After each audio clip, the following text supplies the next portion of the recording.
We're still looking at stories from Nigeria where the presidential candidate of the All Progressives Congress, APC Bola Tinubu, yesterday met with former President Olusegun Obasanjo behind closed doors in Abeokuta, the Ogun State capital. Details of the meeting were not yet disclosed or were not disclosed, but sources say it is not unconnected with the 2023 general elections and Tinubu's ambition to emerge president.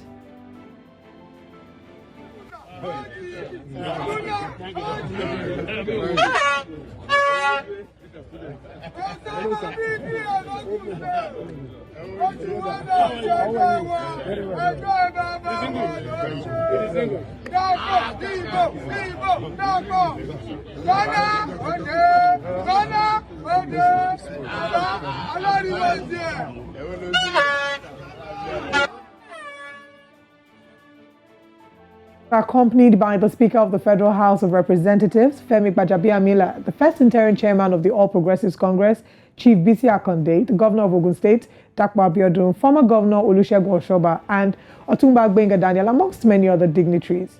The meeting in Abeokuta comes a few days after President Muhammadu Buhari received Tinubu and his running mate, Kashim Shettima, at the State House in Abuja. And we'll bring you details of the meeting as soon as we have them.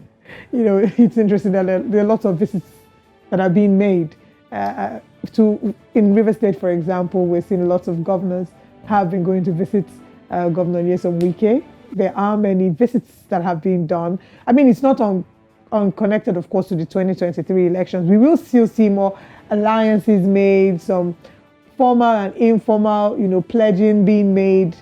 Yeah, it feels like a rite of passage, every election cycle. People always go to see there are three personalities, maybe four.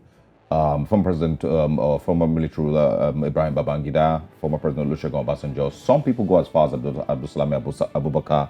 And then, some also go to former President Goodluck Jonathan. Not very many, but, one or two, might just stop by.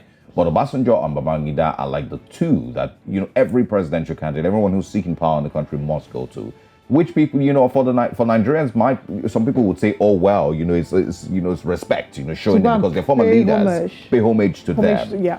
But there's also all the Nigerians who are saying to themselves, we need to get to a place where these people are no longer relevant. We need to stop just give them that level of relevance, and we need to get to a place where Nigeria's electoral cycle and leadership recruitment process is no longer dependent on this person's blessing or that person's blessing. It has to be the electorate. So I think this now sparks up the conversation of political godfatherism in some way. Whilst, of course, it's not like they're saying this person is their godfather, but having so much impact and influence on politics.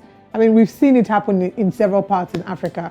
Uhuru Kenyatta had hoped, for example, in Kenya that he, Raila Odinga could leverage on his influence. Yes. Unfortunately, that didn't play out. Way. So the people, the power is, belongs to the people. I can understand the formalities of just coming to say, oh, you've been here before, give me tips and tricks how to run the country. Unfortunately, the manual that Obasanjo had might not be the manual that is applicable now. Absolutely. Because the Nigeria that we have in 2022 and 2023 is a totally different one from the 1999 Nigeria. Very different. Former Governor Peter Obi did go to see Obasanjo, and I think he also did get to see Ibrahim Babangida. He also put out a birthday message yesterday for Ibrahim Babangida.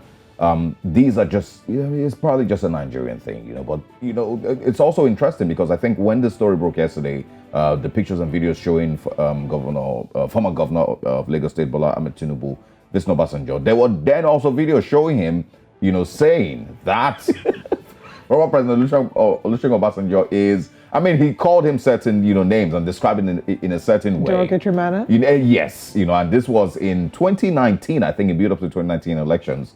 And so, just funny how suddenly this same person, that you said was this or that, you are now also going to visit him and pay, the same homage. It just makes us realize that in politics, there are no permanent friends or permanent enemies. Everyone's just looking out for interest. Yesterday, didn't you see the video of Peter Obi going to the shrine to visit Femi Kuti? Yeah. And there was a video just before then of Femi Kuti, in some way, basically stating that he's not on the Peter Obi team.